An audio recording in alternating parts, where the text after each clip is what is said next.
बच्चों और मेरे साथियों, स्वागत है आप सभी का हिंदी की क्लास में। मैं मनोज खंडेलवाल सभी चाहने वालों का तहे दिल से हार्दिक अभिनंदन करता हूं। उम्मीद करता हूं कि आप सभी पूरे मनोयोग से दत्तचित होकर के हमारी वीडियो देख रहे होंगे।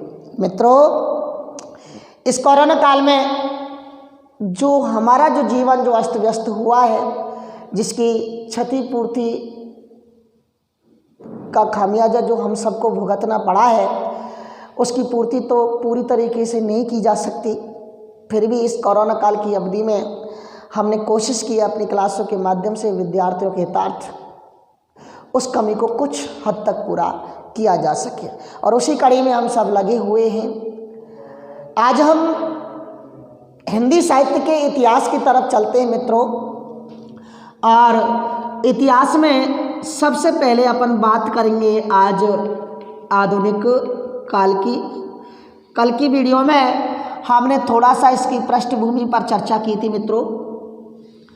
4 नंबर के 4 प्रश्न आते हैं और 80 शब्दों के लगे ढगे प्रश्न हमसे पूछे जाते हैं मित्रों। तो हमने आधुनिक काल का नामकरण किया, किन किन कवियों ने उसका नामकरण भी कर दिया था, उस सारे हिसाब से हमने उसको देखा था। पृष्ठभूमि में हमने कहा था राजनीतिक, आर्थिक, सामाजिक गतिविधियों का विशेष योगदान रहता है।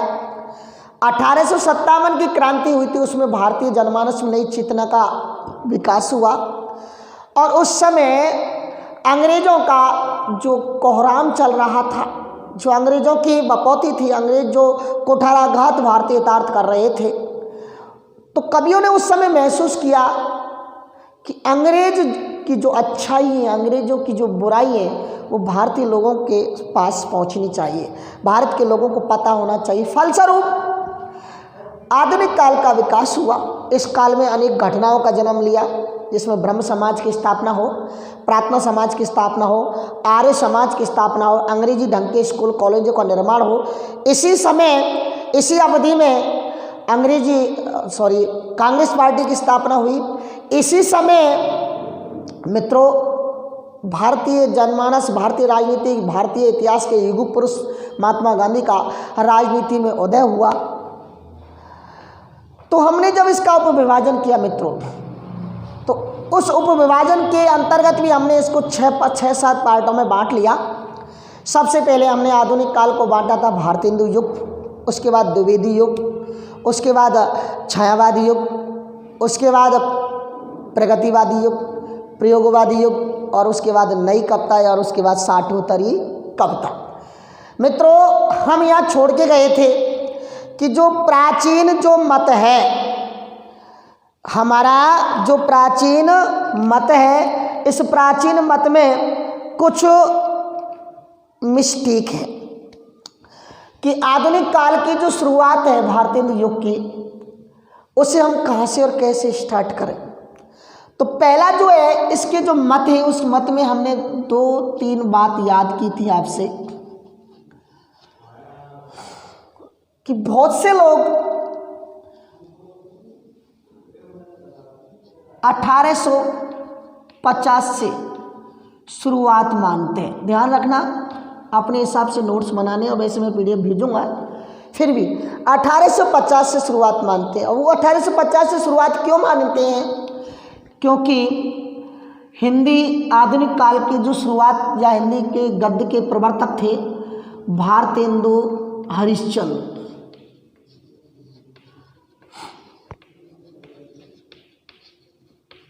का जन्म हुआ था 1850 में।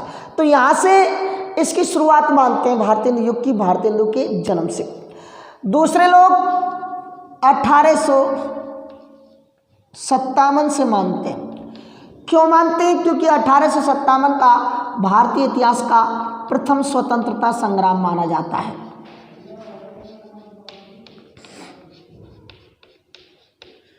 ये टॉपिक मित्रों आपको बहुत गहनता से, बारीकी से अध्ययन करना है। ये नहीं 12वीं के लेवल सा, first year, second year, final, rate, second grade, first grade, और तमाम एग्जामों में ये टॉपिक हमारा गहनता से पूछा जाता। तो अभी से हम इसकी ठोस तैयारी में एक एक बिंदु मित्रों आपको लिए चलता हूँ। और तीसरा 1868 67-68 से मानी जाती है मित्रों, क्योंकि 1868 में भारतेंदु हरिश्चंद्र ने पहली मासिक पत्रिका लिखी थी और उस पत्रिका का नाम था कवि वचन सुधा। मैं छोटी छोटी बातों से आपसे जोड़ना चाहूँगा।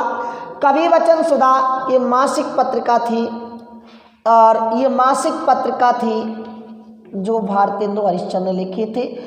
इस मत का समर्थन करने वालों में सबसे प्रमुख थे आचार्य रामचंद्र शुक्ल।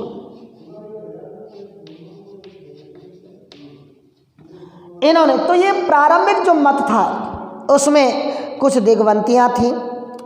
अब समय कब से कब तक इसका माना जाता है, इसके बारे में हम थोड़ी सी बातचीत कर लेते हैं कि आधुनिक काल की शुरुआत कैसे और कब से, कैसे कहाँ से इसकी मानी जाती है। तो देखिए साहब, आधुनिक काल की शुरुआत सबसे पहले अपन एडिंग डाल लें, समय कब से कब तक था है।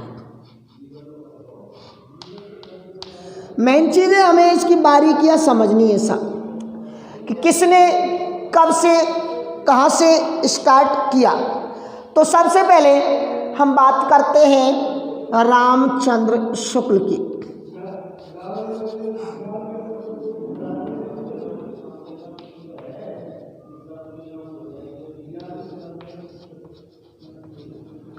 रामचंद्र शुक्ल ने इसका समय माना है और 1900 से 1984 विक्रम संवत है मित्रों। ये हिंदुस्तानी सभ्यता संवत विक्रम संवत। और अगर अपन इसकी बात करें, अगर हम इसकी बात करें तो ये बैठता है हमारा 1843 से 1927 ईस्वी में। अर्थात सीधी सीधी बात यह है मित्रों कि जब हम 57 साल सन में जोड़ देते हैं तो संवत की फला हो जाती है। अर्थात विक्रम संवत जो है अंग्रेजी साल से 57 वर्ष पहले। मित्रों हम प्रारंभिक मत की बात कर रहे हैं, जो भारतीय आधुनिक काल का जो भारतीय युग है ना, उसके नामकरण के बारे में अपन बात कर रहे हैं। जो प्रारंभिक जो मत है उसकी शुरुआत कब से कब तक हुई थी, प्रारंभिक काल। और जो प्रारंभिक काल है वो है हमारा भारतेंदु युग। उस भारतेंदु युग की बात कर रहे हैं अपन। तो रामचंद्र शुक्ल ने 1900 से 1984 अर्थात 1843 से 1927 और उसके बाद डॉक्टर नगेंद्र हुए।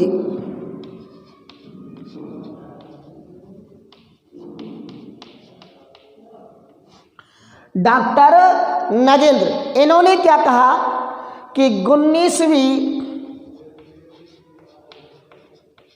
सदी के मध्य से आगे तक डॉक्टर नगेंद्र ने इस काल को माना। लेकिन जो सार्वभौमिक जो मत है आधुनिक काल का, वो हम ये मानते हैं जो सर्वमान्य मत है। आधुनिक काल का नामकरण रेखा 1900 से 1984 यानी 1843 से 1927 ईस्वी तक। डॉक्टर नगेंद्र ने कहा 19वीं शताब्दी के मध्य से आगे तक यानी अब तक।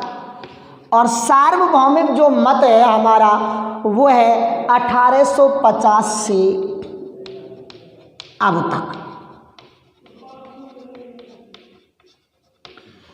1850 से अब तक इसको हमने आधुनिक काल की समय सीमा के अंतर्गत माना।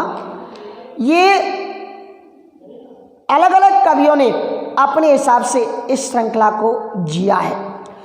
उसके बाद हम एक बात करें, किसी ने भारतेंदु जी का जन्म से इसका काल की अवधि को माना था। अब एक समय आता है ऐसा कि मैं यहाँ नोट लगा करके लिखूं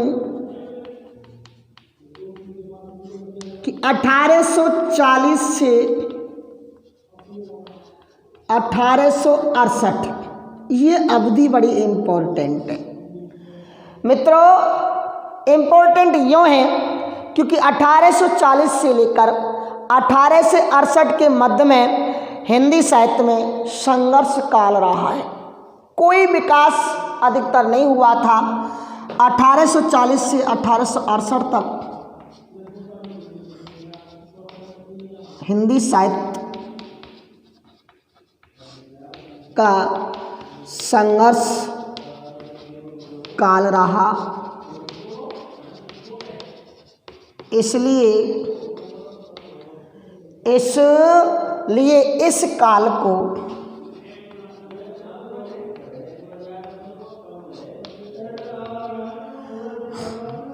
हिंदी साहित्य का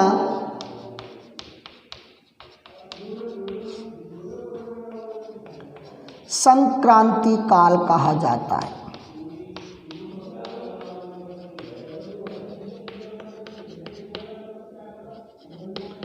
ध्यान रखना, संक्रांति काल इम्पोर्टेंट है, इसलिए मैंने नोट लगा करके आपके सामने सारी चीज़ें रख दी हैं। छोटी छोटी बातों से शुरुआत में एक दो वीडियो में मैं आपको जोड़ना चाहूँगा क्योंकि टॉपिक बड़ा कठिन है। अब जब शुरुआत से मैं ज़्यादा लोड से रखूँगा तो हमारे सिर से 8-8 हाथ ऊपर होकर के ये शब्द जाएंगे। इसलिए मित्रों छोटे छोटे वीडियो के माध्यम से आप लोगों से जुड़ना चाह रहा हूँ मैं खुद, और आप लोगों को जोड़ना चाह रहा हूँ। अब इनका थोड़ा सा स्क्रीनशॉट ले ले, फिर मैं थोड़ी सी और चीज़ आपको बताना चाह रहा हूँ।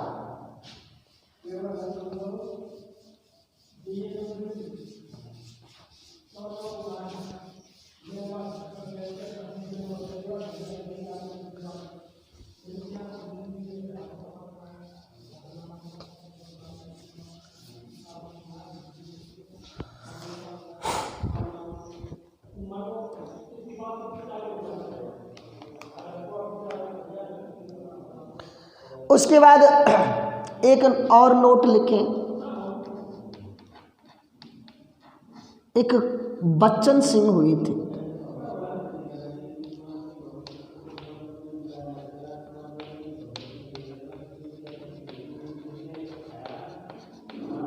बच्चन सिंह के अनुसार आधुनिक काल का विभाजन इन्होंने अलग प्रकार से किया, तो काल का उपविभाजन भी इनके हिसाब से देखते हैं हम आ जाता है, इसलिए ये भी लिखना जरूरी है। तो 3 भागों में इन्होंने बांट दिया सा। पहला तो युग बांट दिया नव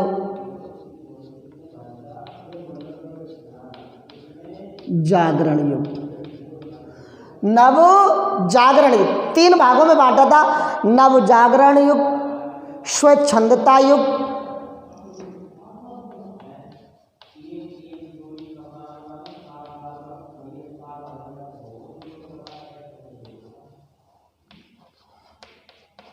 और तीसरा था उत्तर स्वच्छंदता युग। इस तरह से 3 कालों में बांटा। समय सीमा में आपको बता देता हूँ। पहला जो था वो समय सीमा थी 1857 से 1900 तक।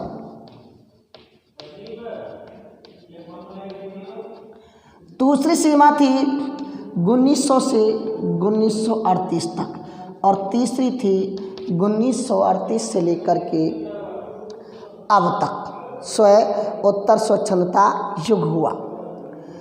तो ये सारी चीज़ें हमने आपको थोड़ी थोड़ी रूप में बताई।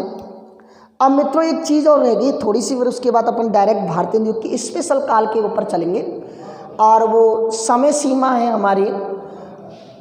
देखते हैं।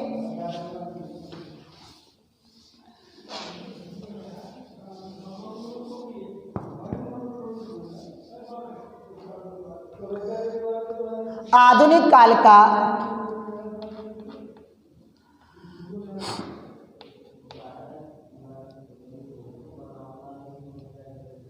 नामकरण देखते हैं साहब। कि आधुनिक काल को किन लोगों ने अपने अपने हिसाब से क्या क्या नाम के हिसाब से बोला है। तो सबसे पहले इम्पोर्टेंट है हमारा सबसे नंबर 1 पर आचार्य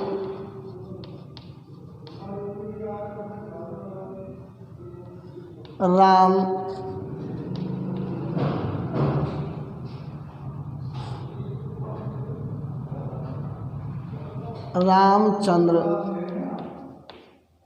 शुक्ल। आचार्य रामचंद्र शुक्ल ने आधुनिक काल को एक नाम दिया और वो नाम था, इन्होंने क्या कहा था, गद्य काल। क्योंकि मित्रों आधुनिक काल में जितना विकास गद्य का हुआ उतना किसी में नहीं हुआ। पद्य का विकास नमो थोड़ा सा नाम मात्र का था, तो गद्य का विकास इस काल में बखूबी हुआ, इसलिए इस काल को गद्य काल कहा जाता है। तो आचार्य रामचंद्र शुक्ल ने इसका नाम दिया गद्य काल। और उसके बाद हिंदी साहित्य में एक नाम आता है बहुत ज़्यादा, और वो आता है मिश्र बंधुओं का। जो 3 बंधु थे, मिश्र बंधु, मिश्र बंधुओं ने इसका नाम दिया साहब मित्रों आधुनिक काल का वर्तमान काल। क्या नाम दिया, वर्तमान काल। और हिंदी साहित्य में बहुत बड़े जाने पहचाने नाम है doctor Ram Kumar Verma. Doctor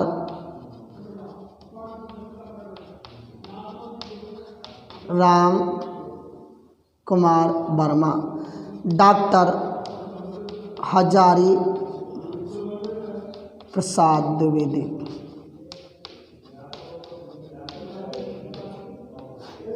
doctor Hazari Prasad Dwivedi, या मैं यूँ कहूँ गणपत चंद्र गुप्त।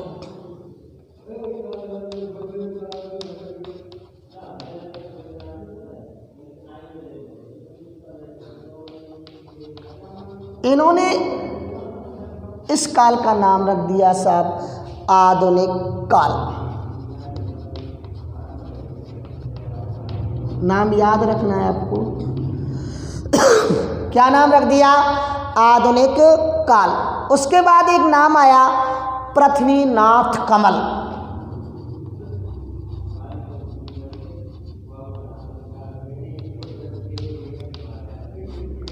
पृथ्वीनाथ कमल, इन्होंने इसका नया ही नाम दिया और वो था साहित्य काल।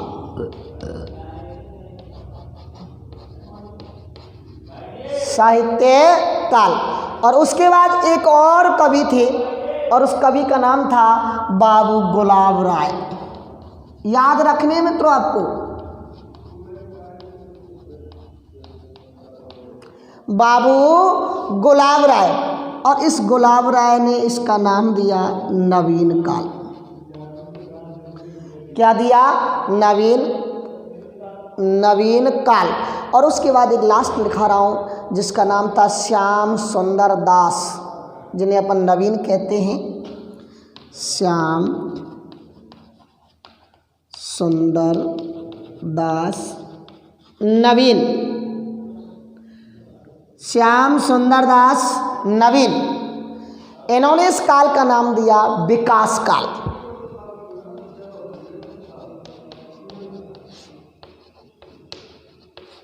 क्या नाम दिया, नवीन विकास काल। इस तरह से अलग अलग लोगों ने इसका नाम बांटा और अपने अपने हिसाब से सारी चीज़ों को विकसित करने की कोशिश की। मैंने आपको ये बताया कि रामकरण एक मिशन की स्थापना भी इसी युग की देन थी। 1897 ईस्वी में हुई थी। 1828 में ब्रह्म समाज की स्थापना, 1867 में प्रार्थना समाज की स्थापना, 1867 में आर्य समाज की स्थापना, 1897 में रामकृष्ण मिशन की स्थापना, और संक्रांति काल भी इसी युग में हुआ हिंदी साहित्य का। और आधुनिक काल को हमने 5-6 भागों में बांट दिया था, जिसमें पहला था हमारा भारतेंदु युग। मित्रों ये सारी चीज़ें मैं आप लोगों को बता चुका हूँ। अब हम फ्री होकर के अपने आधुनिक काल के फर्स्ट चैप्टर पर चले जा सकते हैं और वो चैप्टर होगा हमारा भारतेंदु युग। कौन सा होगा मित्रों? भारतेंदु युग। नए सिरे के साथ, नए उमंग के साथ, शुरू से उस टॉपिक के साथ मैं आपसे जुड़ूंगा, क्योंकि शुरू से जब अपन जुड़ेंगे तो तारतम्यता के साथ कुछ चीज़ जब पढ़ाई जाती तो ज़्यादा ही अनोखी रूप में हमारे समझ में आती मित्रों। इसलिए इस टॉपिक को आज के दिन मैं यही विराम देता हूँ, क्योंकि अगले दिन अगले टॉपिक में नई क्लास के साथ नए चैप्टर में हम भारतीय युग के साथ आपके साथ मिलेंगे। तब तक के लिए हमें दीजिए आज्ञा। नमस्कार।